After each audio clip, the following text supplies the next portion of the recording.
जिल्ह्याचे पालकमंत्री प्रकाश आबिटकर यांच्या संकल्पनेतून आणि मुख्यमंत्री प्रशासकीय गतिमानता अभियानाअंतर्गत राज्यात प्रथमच विमान प्रवासासह शेतकरी अभ्यास दौऱ्याची यशस्वी सांगता झाली। या विशेष उपक्रमात जिल्ह्यातील पीक स्पर्धेतील विजेते तसेच प्रयोगशील असे एकूण 55 शेतकरी सहभागी झाले होते। 9 ऑगस्ट ते 13 ऑगस्ट दरम्यान झालेल्या या 5 दिवसीय आंतरराज्य अभ्यास दौऱ्यात शेतकऱ्यांनी बेंगलोर येथील Indian institute for horticulture research आणि म्हैसूर येथील सेंद्रिय शेती संशोधन संस्था यासारख्या प्रमुख शासकीय संशोधन केंद्रांना भेट दिली।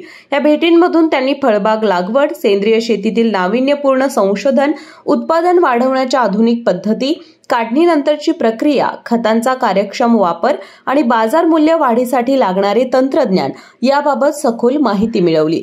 या दौऱ्यातील सर्वात आकर्षक बाब म्हणजे शेतकऱ्यांना प्रथमच विमान प्रवासाचा अनुभव घेता आला। या अविस्मरणीय अनुभवामुळे सर्व सहभागी शेतकरी उत्साहित आणि आनंदित झाले होते।